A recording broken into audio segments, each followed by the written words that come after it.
अस्सलाम वालेकुम। प्रोग्राम हुंगारा दे नाल ताहिर पट्टी तुहाडी खिदमत 'च हाज़र है। तो जिवें पिछली बारी दस्सिया सी कि गल होण लगदा टुर पई है। उहदी वजह यह है कि एक पासों बंदा गल करता जाए तो दूजे पासों परता कोई ना देंदा पिया होवे, तो इसदा मतलब है कि वह आपे मैं रजी पुजी आपे मेरे बच्चे जीवन वाली हिसाब हो जाता है। तो जे अगों जवाब आउंदा रहे, परता आउंदा रहे, लोग विच हिस्सा पाण गल करन लग पैण, तो इसदा मतलब है कि उन्होंने दो तरफा सूरत हाल बन गई है, एक पासे की गल नहीं रही। इस तरह असां हिसाब लाया कि कुछ दोस्तों ने मुस्तकिल मिजाजी नाल उन्हें पसंद भी किया, फिर वो गल भी की, बल्कि अपना पैगाम किसे छड्डिया, किसे राय दी। उन्हें चों खास खास सन, मसलन साडे दोस्त इंग्लैंड तो फरीद डोगर, उन्होंने आख्या कि यार मैंने तो मुहावरा सुनिया सी विच उहदे तुहाडे प्रोग्राम में, मझ दे के घोड़ी लई आना, तो बड़ा पसंद आया। तो एक आखे मेरी भी तजवीज़ है, मैं दसो। उस आखे जी गल ये कि इनू ज़रा ज़्यादा बारी करो, मतलब हफ्ते च एक दो बारी आउंदी रहे तुहाडे नाल गलबात, क्योंकि बाज़ चीज़ां होंदियां ने उन्होंने टाइम नाल उन्हां दा जवाब आवे, उन्हां दे उत्ते गल होवे, तो तां ही जिवें आंदे ना गल वेले दी फल मौसम दा, तो उहदा स्वाद भी तां ही रहिंदा।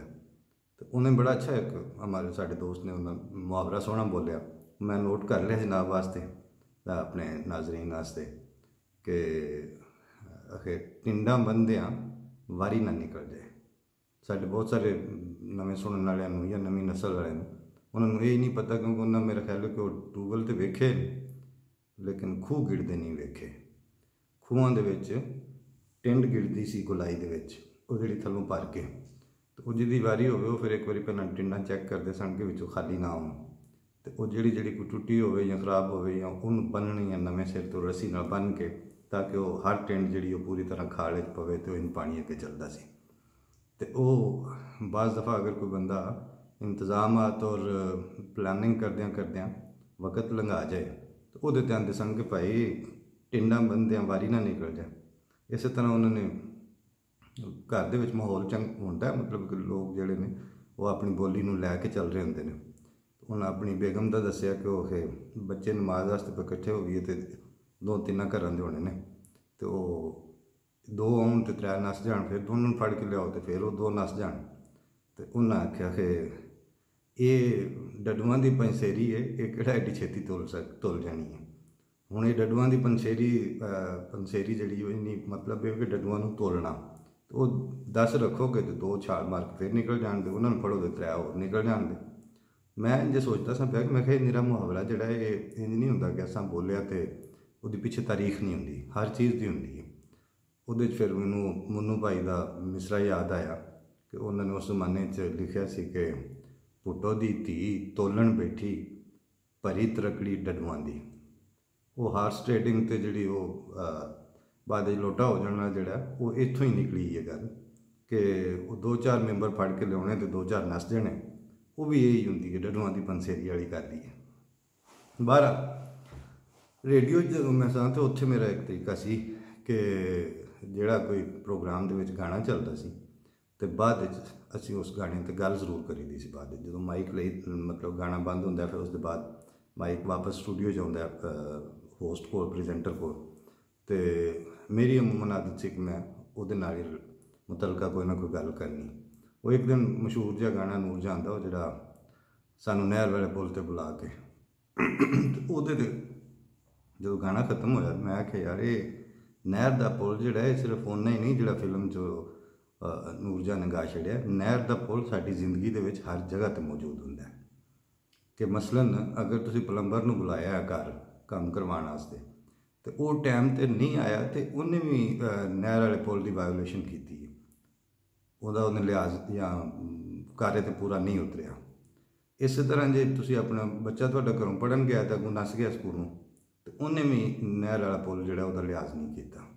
सो नहर का पुल हर बंदे की जिंदगी हर वक्त मौजूद होंदा है, तो उहदा पहरा देना, उहदे ते पहुँचना, वो जिंदगी के चल चल अगे लैके जाने का बायस बनता है। बाकी ये तो खैर एक कम नज़री जी होंदी है कि जिन्नी गल तुसीं सुनो उसका मतलब समझो कि वो नहीं है, तो फिर उस गुफ्तगू का या उस शायरी का या उस माहिए का या उस अखान का फायदा ही की होया। अखाना तो फिर मैनू ज़हन च आया, मैं लिख के रखा सी कि अपना गुजरात के इलाके एक अखान दिता जाता है कि बलदी उत्ते बाल ना पवी फूकना, नेड़ियों लै बुला ना पवी कूकना।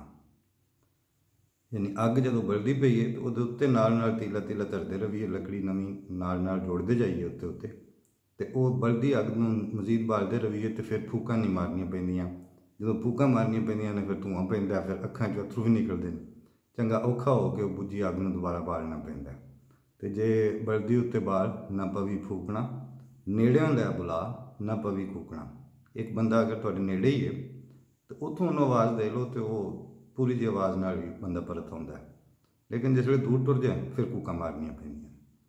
हुण इहदा मतलब सिर्फ मुहावरे का चटखारा तो चस्कोरापन नहीं है, बल्कि ये अंदर गवर्नेंस की, यानी किवें निज़ाम चलाईदे ने, किवें हुकूमतां चलाईदियां ने, किवें बंदियां नाल ताल्लुक रखीदे ने। एक बंदे का दूजे नाल ताल्लुक जिहड़ा है यही ताल्लुक वड्डा हो के ते बहुत सारे बंदियां दा ताल्लुक बन जाता है। ये समाजियात ते मुआशरतियाँ कदरां ते सियासी गवर्नेंस ये कोई इंज नहीं भी एक दुनिया दी वक्रियां शैवां ने ते दो बंदे जिहड़े गल करदे ने वो एक वखरा निज़ाम है, इक्को चीज़ हुंदी है, उन्हूं लै के टुरन दी गल है।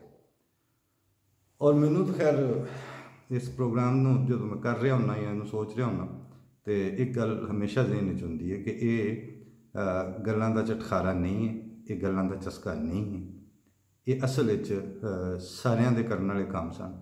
मीडिया के जितने मेन स्ट्रीम के चैनल्स ने बड़े बड़े, जिन्होंने कुछ पढ़िया लिखिया सोचा, उन्होंने बाद फिर यही काम बनता है कि वो दो बंदे चार बंदे बह के इस लैवल की इस तरह की गल करन कि जिहड़ा 100-200 बंदा या लाख 2 लाख बंदा सुनता पिया, उन्होंने जहन के उत्ते उहदा कोई मुस्बत असर होवे और ये मुआशरे नूं मजमूई तौर पर इकट्ठियां लैके किसी पासे टुर सकन। लेकिन मेरे तो कहने की लोड़ नहीं, तुसीं सारे जानते हो, तुसीं वेंदे हो पे कि अजकल जिहड़े साडे मेन स्ट्रीम मीडिया के बड़े बड़े चैनलों के जिहड़े बैठे होंदे ने उन्हां च इंज ही है जिवें टॉक शो नहीं होंदे, वो कुक्कड़ लड़ान बैठे होंदे ना, अपना अपना कुक्कड़ कढ़िया हला वै शावा वै।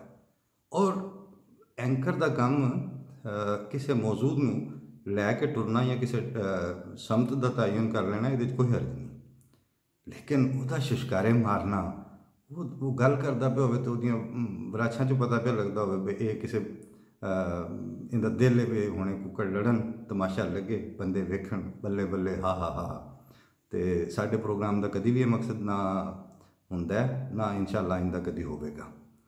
बाकी बाज़ दोस्तों की आउंदी रहिंदी है विचों एक राय या गलबात कि इस प्रोग्राम का जिहड़ा है वे रंग, इनूं अगर सिर्फ अखान, पंजाबी शायरी, मिसालां, वड्डे लोगों के कलाम के नमूने उन्हां तक महदूद रखा जाए, बाकी विच मजहबी गल ना आवे, खास तौर पर मजहबी तो कुछ नहीं आते। मैं मतलब इत्थे बह के आमदियां तो इलावा किसी की गल करा, किसी को कोई तकलीफ नहीं आती, नहीं बिल्कुल ठीक है। असल गल ये कि जदों ये ना बिच आ जाए ना तो वो आंदे ने बस ये वन साइडिड हो गया। वो वन साइडिड ने कित्थों होना है गल ने, गल तो ये कि मुआशरे च गल मौजूद है पहला, उहदे उत्ते ले दे के तो उहदे उत्ते लपाइयां कर करके तो वो मतलब तुसीं समझदे हो कि चलो ये हुण गल मुक्की जो कोई नहीं, हर पासे गल हुंदी पई तो उन्होंने फिर जे हुंदी पई है तो फिर उन्हें ज़रा बेहतर तरीके नाल कर लिया जाए। लेकिन इस गल तो अगे चलण तो पहला मैं ये दस दियां कि साडे एक बजुर्ग दोस्त ने अमरीका हुंदे ने, अब्दुल करीम कुदसी साहब, उन्होंने प्रोग्राम पसंद करने के नाल दो छोटियां छोटियां 3-3 4-4 लाइनां दी उन्होंने नज़मां अपनियां भेजियां ने। तो मैं वेंदा सपिया कि बाज़ नज़मां इन्ने नाजुक तरीके नाल लिखियां जांदियां ने कि अगर उन्होंने सही तरह पढ़िया भी ना जाए तो खराब हो जांदियां। तो एक नज़म उन्होंने उहदा उनवान है सराणा, तकिया जिन्हों आंदे ने। सराणा लिखते हैं कि सुत्या होया भी बंदे दी तौण नूं उच्चियां रखे। मैं पढ़िया थोड़ा जिहा, फिर सोचा भी कि सराणे नूं अगर तकिया आखिए तो तकिया तवक्कल हुंदा है, और तवक्कल ही ऐसी चीज़ है कि जिहड़ा सुते हुए बंदे नूं ही उहदी तौण नूं उच्चा रखता है। और दूसरी नज़म है उन्होंने दो झूठे। कहते ने कि तू तो मैनू काफर आखें पर मैं तेनू मोमन समझा, हशर दिहाड़े दोवां दी गल खौरे झूठी निकले। बड़ी बलीग अंदाज नाल चार लाइनां लिखियां उन्होंने माशाअल्लाह। तो इंज करके बाद जितों जितों सानू कोई ना कोई शै आनी है उस शामिल भी करनी है, उहदे ते गल भी होनी है।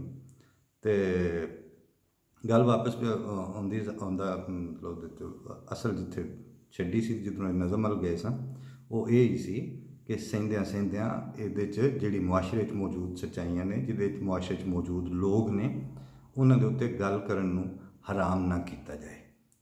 क्योंकि दूजा ऑप्शन की है कि जो है मौलवी बयानदा उहदी मान लो, तो मौलवी तो ना जाके फिर पुछ लो मजनू के मापियां तो जिहड़ियां खट्टियां उस खवाइयां जे। मैनू जिन्ना मैं अज तक वेख्या कि जिहड़ी कट्ठ मुलायत इन्हें सिवाए इस डैन ने अपने बच्चे खाण दे होर कोई काम नहीं किया अज तक। जे किते कोई भले का काम किया सो सानू भी दसो, असीं सत बिस्मिल्ला उहदा जिक्र भी करने आ, उहदे ते उहनूं दाद भी देंगे, बल्कि अगर वो मनण वाली होवे उहनूं मन्नांगे भी, पैरवी करने वाली होएगी उहदे पिछे भी चलांगे। लेकिन कोई गल तो होवे। वो मैनूं याद आया कि सुखे कियां दे नाल साडे जिहड़े सांदलबाग दे पिंड ने, इन्हां दे बुढ़े चंगियां डाढियां ते कौड़ियां गल्लां कर जांदे ने, क्योंकि वो एडा बर्दाश्त नहीं करते। तो एक बाबा गया किते प्राहुणा, तो उत्थे उन्हां दे डेरे ते जिहड़े बाहर दा डेरा हुंदा बाग जिन्नूं आंदे ने, उत्थे है कोई नहीं सी बंदा, उत्थे मंजी ते उस अपना पग टंगी पावे ते थक्किया सी, पैदल सफ़र करके गया तो उत्थे लम्मा पै रहा। उन्हां ने एक बांदर भी रखिया सी डेरे वाले, वो बांदर उन्हां दी पग बाबे दी लैके तो कोई करते चढ़ गया। बाबा कला उस नंगे सिर होना जिहड़ा वो मेडियां नंगियां हो जान तो बड़ा माइंड करते सन इस चीज़ में। वो कल मुखला बांदर नूं बड़े उस इशारे किए, जिन्ना इशारे करे बाबे दी पग थोड़ी जी पाड़ के थले सुट छड़े। वो चाटे चोसो की पग जी सी लीरो लीर कर छड़ी। बाबा फिर आया तो जो सारे कट्ठे होए उन्हें रोटी शोटी लिया, रोटी खा के उस आखे छोरो है घोड़ी किस वास्ते रखी जे? चाचा जी अब्बे भी चढ़ते हैं सील घोड़ी, तो वह दूजा घोड़ा उस आखे जी वो साढ़े छोरों के चढ़न वास्ते। तो उस आख्या संडा, उस आख्या जी मझां शझां मतलब मझ नवीं करानी हो मंगना पैंदा सी तो उस अपना बना लिया। खोती किस वास्ते रखी जे? चाचा जी पट्ठे लियाउण वास्ते, खैर तो है। वो बुढ़े कौड़ सी चढ़ी, उस आख्या ओए चबलो जी हो, ये सावी घोड़ी तुसां प्यो ते चढ़न वास्ते रखी है, दूजी रत्ती घोड़े ते तुसीं आप चढ़ते हो, साडा मझ नवीं करने वास्ते खोती ते पट्ठे लियाउंदे हो। यह बांदर जिहड़ा इहदी कोड़ी बुद्धि ते रीझ गए हो तुसीं, ये किस वास्ते रखे अज? वो सारी कोड़ उस बाबे ने यह गल आख ली, कढ़ ली। गल ये कि इस तुहाडा नुकसान किया अज तक, ये हुण जान छुड़ा लेनी बेहतर है। और आपस में गल करते पे हो तो इन विच ना आउण दिओ।